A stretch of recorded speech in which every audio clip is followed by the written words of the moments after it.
ಹಾಂ ಮತ್ತೆ ರೀ ನೀವು ಇದ್ದೀರಿ ಬೆಳಗ್ಗೆ ಹಾಂ ನೀವು ಹೊಡ್ತೀರಣ್ಣ ಇಲ್ಲ ಮರ್ದಿನ ಕಳಾಗಿದ್ದಿಲ್ಲ ಹೇಳ್ರಿ ಮರ್ದಿನ ಬೆಳಗ್ಗೆ ಅಣ್ಣ ನಮ್ಮ ಬಾಜು ಮಕ್ಕೊಂಡು ನಿಮ್ದು ಕಳೋಗಿದಣ್ಣ ಪಾಪ ಬೊಂಬೈನಿಂದ ಬಂದಾನಂತ್ರಿ ಅವ 5,000 ರೂಪಾಯಿ ರೊಕ್ಕ ಕಳೋಗಿವಿ ಎಲ್ಲ ಕೊಡೋ ಪಾಪ ಹೆಂಗೆ ಬದುಕಬೇಕ್ರಿ ಅವ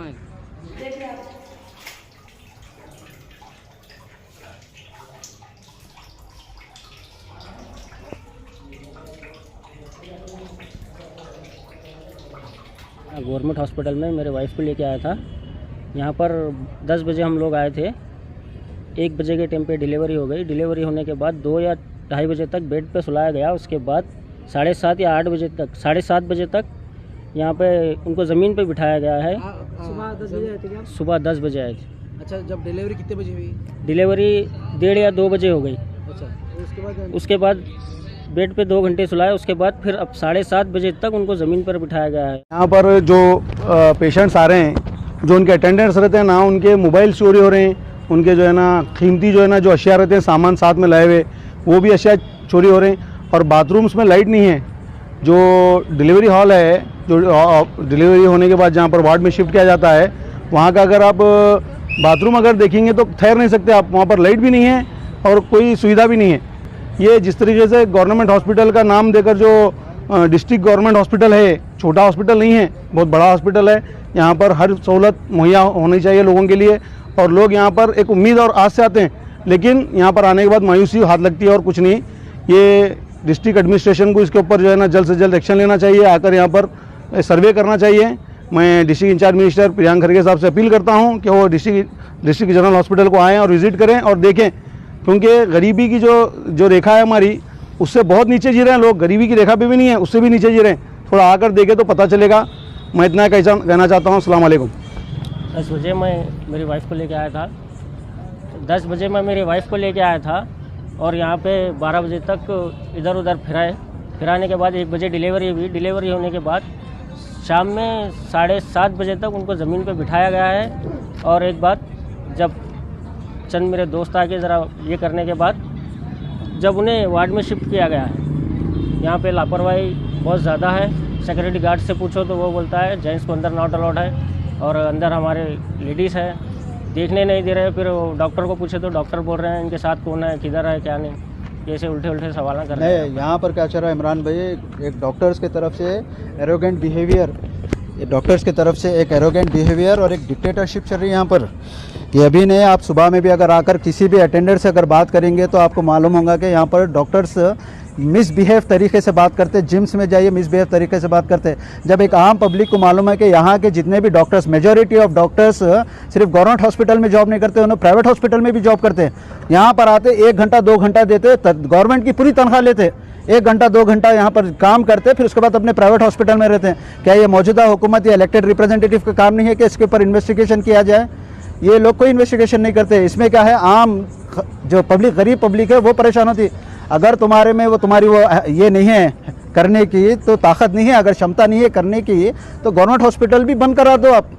ऐसा लोगों को जी, जैसे गवर्नमेंट स्कूल बंद कर रहे हैं, हाँ वैसे जैसे गवर्नमेंट स्कूल सब बंद कर रहे हैं आप लोग, वैसे ही गवर्नमेंट हॉस्पिटल को भी ये कर दो। ये क्योंकि गरीब जियो या मरो, ये लोगों को कुछ फ़र्क पड़ने वाला नहीं है। अब ये कितनी शर्म की बात है, डिलीवरी पेशेंट एक औरत को 1 बजे डिलीवरी करने के बाद शाम तक उसको नीचे ज़मीन पर सुलाते हैं, बोले तो ये कितनी शर्म वाली बात है। ये इसके लिए ये बोलना ये है पेशेंट ज़्यादा हो रहे हैं, जगह नहीं है तो क्या करेंगे? तो ये एडमिनिस्ट्रेशन का काम है क्या? छक मारा एडमिनिस्ट्रेशन यहाँ का, हॉस्पिटल का एडमिनिस्ट्रेशन, DHO क्या कर रहा है? उसका काम नहीं है आकर यहाँ पर देखना, सर्वे करना काम नहीं है। देखा मैं कांग्रेस के कुछ MLA यहाँ पर लीडर्स आकर सर्वे कर गए। वो तुम सर्वे करने आ रहे, तुम एडवांस इंटीमेशन देंगे तो सब क्लीन होता, साफ सफाई दुरुस्त हर चीज़ होती, पूरे डॉक्टर्स अवेलेबल रहते फ्लोर पे। आप एक सरप्राइज इन्वेस्टिगेशन करके देखो। आप सरप्राइज इन्वेस्टिगेशन नहीं तो हमारे बोलो, हम इन्वेस्टिगेशन कर आप लोगों को रिपोर्ट देते हैं। है क्या दम तुम्हारे पास एक्शन लेने की? बोलो, बोलेंगे ये बात? कांग्रेस के जितने भी MLA लीडर्स हैं यहाँ पर, DHO है, उन्हें बोलेंगे ये बात? तुम लाकर हमारे को रिपोर्ट दो। जितने भी यहाँ पे डॉक्टर्स हैं उन्हें यहाँ पे कम अपने प्राइवेट क्लिनिक में रहते हैं, हम इंस्टिंग ऑपरेशन करके उनको रिपोर्ट लाकर देते हैं, उन्हें सस्पेंड करा सकते हैं क्या? पूछो उनको। सर, जब भी पेशेंट आता है वो उसका कुछ भी इलाज होने से पहले बहुत कराया भी जाता है, डॉक्टर्स भी कम है। पेशेंट इसी तरीके से क्या मालूम है, हॉस्पिटल को जब आते हैं तो कम चार्जेस लगते बोलकर आते हैं, मगर पेशेंट आने के बाद और ज़्यादा परेशान हो जाता है। नहीं, मैं वही तो मैं बता रहा हूँ आपको। इससे पहले एमपी इलेक्शन से पहले हम लोग यहाँ पर ये करे थे, हम लोग प्रोग्राम इश्यू बताए थे, हम ये करे थे, जिसके अंदर है एक ही ऑपरेटर है यहाँ पर, एक ऑपरेटर 40-50 लोगों को एड्रेस करना। वो टाइम पे भी इशू रेस करे, मगर ये जब इशू रेस भी हुआ, इलेक्टेड रिप्रेजेंटेटिव उनके कानों तक भी गई बात, हर चीज़ हुआ, मगर आज तक कोई पलट के देखा नहीं यहाँ पर। सब जने विजिट करते जिम्स हॉस्पिटल को, अगर इनके पास दम है तो या पुराने गवर्नमेंट हॉस्पिटल में आके चेक करो बोलो, डिलीवरी वार्ड में जाके चेक करो बोलो। हमारी भी माँ है यार, हमारी बहन है, हमारे बच्चे, हम माँ कितनी, एक औरत कितनी तकलीफ से बच्चों को पैदा करती है, और पैदा करने के बाद उनको ये नतीजा अगर ये मिल रहा बोले तो फ़ायदा क्या इसी गवर्नमेंट का, ऐसे इलेक्टेड रिप्रेजेंटेटिव का फ़ायदा क्या। और सबसे तकलीफ की बात यह है कि हम ऐसे लोगों को जिता के लाते हैं, हाँ, पढ़े लिखे होकर अनपढ़ों को जिता कर लाते हैं, ये बहुत बड़ी तकलीफ की बात है हम लोगों के लिए। गवर्नमेंट हॉस्पिटल को विजिट ने अब झंडा चढ़ा रहे कहते यहाँ पर, अब सबको यहाँ पे हटा रहे इसलिए क्योंकि फ्लैग चढ़ाना है। अरे यार, इतनी शर्म की बात है, तुम किस बात की फ्लैग चढ़ा रहे हैं? आज़ादी के लिए फ्लैग चढ़ा रहे। यहाँ अंदर हॉस्पिटल में जाकर कोई पेशेंट आज़ाद नहीं है यहाँ पर, हाँ, लूटमारी चल रही है यहाँ पर, करप्शन चल रहा है यहाँ पे, ठीक है। पैसे देंगे तो तुम्हारे लिए काम होगा, पैसे नहीं दे तो काम नहीं होगा। डॉक्टर एरोगेंट तरीके से बिहेव कर रहे हैं। अब बताइए, अब ये मीडिया के थ्रू हम लोग रिप्रेजेंट कर रहे हैं, पूरा गुलबर्गा इंशाल्लाह देखेंगा, इसके बाद क्या एक्शन लेते हैं। अब देखो, मैं बताता हूँ, कोई एक्शन नहीं लेते लोग, ना इलेक्टेड रिप्रेजेंटेटिव यहाँ पर आएंगे, ना डीएचओ कोई एक्शन लेंगे, कोई मूवमेंट नहीं होगा। अब देख लो, ये बात लिख लो आप। फिर से जनता परिवार के हम लोग आएंगे, प्रोटेस्ट करेंगे, हम चिल्ला पुकारा करेंगे। का कमेंट है, डिलीवरी के बाद 1500 लेते बोल के, ऐसे ये सच है या झूठ है पता नहीं, लेकिन एक किसी ने कमेंट किया है जी कि कोई मतलब पैसे भी लिए जा रहा है करके। पेशेंट का भी कहने का है कि डिलीवरी होने के बाद 1000 रुपये चार्ज किया जा रहा है। नहीं, ऐसे कई सारे हम लोगों को कंप्लेन है, खाली यहाँ पर डिलीवरी की ही बात नहीं है। आप कौन से भी ट्रीटमेंट के लिए, ऑपरेशन के लिए आए, करप्शन चल रहा है यहाँ पर। इससे पहले भी हम बाइट में हम लोग जब इशू उठाए थे, जब बोले हम करप्शन चल रहा है यहाँ पर, इन्वेस्टिगेशन करो, मगर ये लापरवाह गवर्नमेंट है, लापरवाह लीडर्स है यहाँ पे, किसी को कुछ फ़र्क पड़ने वाला नहीं, कोई आने वाला नहीं है यहाँ पर। तो बहरहाल मैं गुलबर्गा के आवाम से ये इल्तिजा कर रहा हूँ कि आप लोग ये देखिए गुलबर्गा की हालत कहाँ पे जा रही है। मैं हमेशा बोलता हूँ, देखिए एजुकेशन और हेल्थ सेक्टर, ये दो चीज़ अगर इंसान की ज़िंदगी में प्रॉपर तरीके से होंगी तो उसका घर और संसार पूरा सुधर सकता। गरीब आता है यहाँ पर हॉस्पिटल में, कुछ पैसे बचेंगे बोलकर, मगर प्राइवेट हॉस्पिटल में तो लूटमारी चल रही। ऐसे कई सारे पेशेंट हैं जो इलाज नहीं कर सकते, अपने आप को मरने के लिए छोड़ दिए। हम लोग वैसे भी पेशेंट देखे, इलाज नहीं कर सक रहे, पैसे नहीं है। गवर्नमेंट हॉस्पिटल, आपको मालूम तेलिस्मिया के 75 बच्चे यहाँ पर है, पेशेंट तेलिस्मिया के 75। हर हफ्ता उनको खून चढ़ाना, खून की अवेलेबिलिटी नहीं है हॉस्पिटल में। खून चढ़ाने के लिए भी 350 रुपये चार्ज है, फ्री में नहीं है। गवर्नमेंट हॉस्पिटल होते तो सब फ्री रहता, यहाँ पर खून चढ़ाने के लिए भी 350 रुपये चार्ज किया जाता।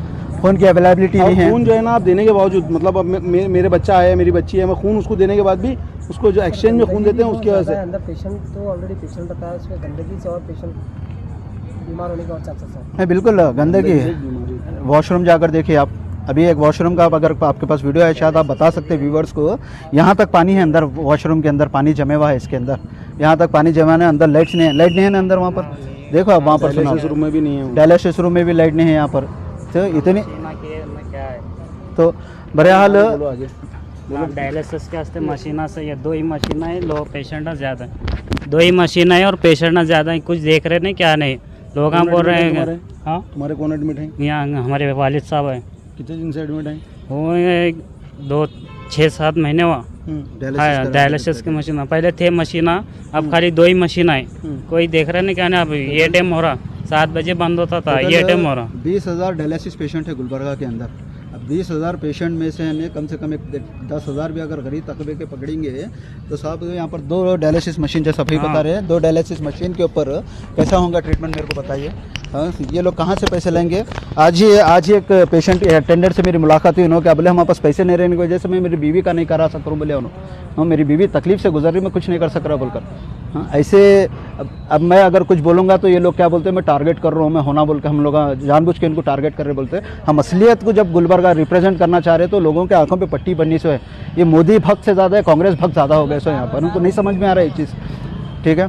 तो बहरहाल मैं एडमिनिस्ट्रेशन से ये डिमांड कर रहा हूँ, मैं रिक्वेस्ट नहीं कर रहा, मैं डिमांड कर रहा हूँ एडमिनिस्ट्रेशन से, डीएचओ से, कि इमीडिएटली कल के कल आकर ये चीज़ों को दुरुस्त इन्वेस्टिगेशन करेंगे और ये लापरवाही जो हो रही है इसके ऊपर काम करेंगे। नहीं तो हकीकत में हम लोग ये प्रोटेस्ट करेंगे और यहाँ के पूरे रोड्स को जाम करेंगे जब तक डिस्ट्रिक्ट इंचार्ज मिनिस्टर नहीं आएंगे यहाँ पर। और मैं गुलबर्गा के आवाम से मैं यही कहना चाह रहा हूँ मैं कि देखिए, देश आज़ाद हुआ, हम लोग आज़ाद नहीं हुए अभी तक। अभी भी हमको हमारी आज़ादी के लिए लड़ना है, ऐसे करप्टेड इलेक्टेड रिप्रेजेंटेटिव के खिलाफ और ये ऐसे एडमिनिस्ट्रेशन के खिलाफ।